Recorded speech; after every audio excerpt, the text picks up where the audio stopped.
कार्य कर रहा हूँ और इस कंपनी का हम दोनों भाई मिला के पूरा एंट्री देते हैं।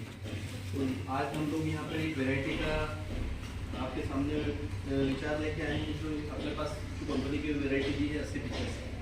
आपने अपने मध्य प्रदेश में पहली ऐसी कंपनी है जो इतने कम समय में गर्मी के लिए प्याज बीज लेके आई है 80-50, जो अभी तक किसी कंपनी ने ऐसा उत्पाद नहीं बनाया है जो इतने कम समय में अच्छी वैरायटी। तो अपन ने इसका नाम भी 80-50 ही रख दिया ताकि कहीं पे अपने को डिस्टर्ब भी नहीं हो और 80-85 दिन में ही रोपाई के बाद कैसे होता है। अब मैं थोड़ा कंपनी के उत्पाद के बारे में, ये कंपनी गुजरात से है, हिम्मतनगर गुजरात से, और इसके 3 ही प्रोडक्ट आते हैं मात्र। सबसे पहला प्रोडक्ट आता है वेजिगोल्ड। ये एक नासिक वेरायटी है अपने पास। ये भी इसका बहुत अपने आप में बहुत अच्छी लीडर वेरायटी है। आप कभी नासिक प्याज लगता हो तो आप इस वेरायटी को लगा कर देखना, ये भी 80-85 दिन में कैसे बार हो जाती है रोपाई के बाद। आपको सबको पता है नासिक का जो समय है वो फिक्स है 80-85 दिन, 90 दिन, इससे ज़्यादा नहीं लगती है। तो ये वेरायटी भी अपने आप में बहुत अच्छी वेरायटी है। और ये जो जितनी भी वेरायटी लगाने के बाद लगाने के बाद रोपाई के बाद है ना, तो ये 80-85 रोपाई के बाद की वेरायटी है। और इसके बाद में अपन एक और वेरायटी दे रहे हैं गर्मी के लिए। ये वेरायटी जो आपके इधर डबल पत्ती में गुलाबी जो लगता है वो ये मल्लिका के नाम से अपन वेरायटी देते हैं अपने मार्केट में। आप इन तीनों वेरायटी के बीज जब अपने खेत में लगाओ तो आप एक चीज नोट करना कि इसमें रोग प्रतिरोधक क्षमता बहुत ज़्यादा रहती है, क्योंकि अपन जहाँ पे सीड का प्रोडक्शन लेते हैं वहाँ पे दूर दूर तक कोई भी प्याज बीज दूसरा नहीं लगता है जो प्रोडक्शन लेगा, तो इससे उसकी रोग प्रतिरोधक क्षमता बहुत अच्छी बनी रहती है। तो आपको ये आप लीजिए जब भी प्याज बीज लगाओ तो इसकी एक चीज़ नोट करना कि ये वेरायटी का प्रतिरोधक क्षमता कितनी है, बराबर।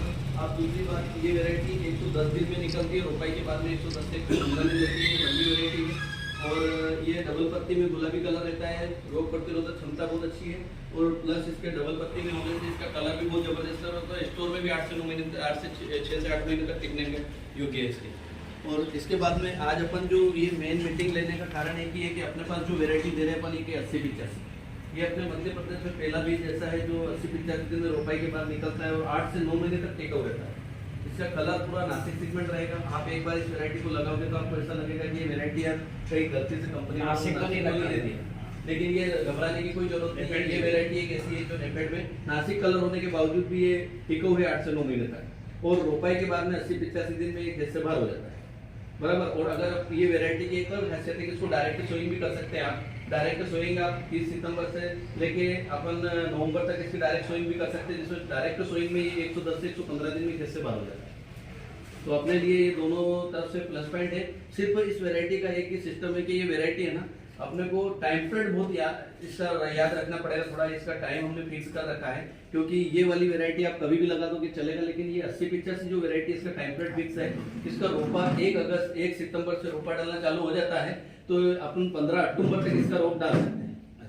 अगर 15 अक्टूबर के बाद अगर अपन किसी कारण से 15 अक्टूबर तक इसे रोपा नहीं डाल सकते हैं तो इसको 15 अक्टूबर के बाद भी आप डायरेक्ट सोइंग कर सकते हैं। डायरेक्ट सोइंग भी आप करके देख लेना। इस वेरायटी का बहुत अच्छा परफॉर्मेंस देगी ये वेरायटी। तो आप सभी से एक निवेदन है कि इस वेरायटी का सिर्फ टाइम फ्रेम फिक्स रखना। हमने टाइम फ्रेम इसलिए फिक्स रखा है कि इसका 15 अक्टूबर तक ही रोपा डालना है। उधर फिर बाद में अगर आपको लगाना डायरेक्ट सोइंग कर सकते हो। और दूसरा है कि 5 दिसंबर से पहले खेत में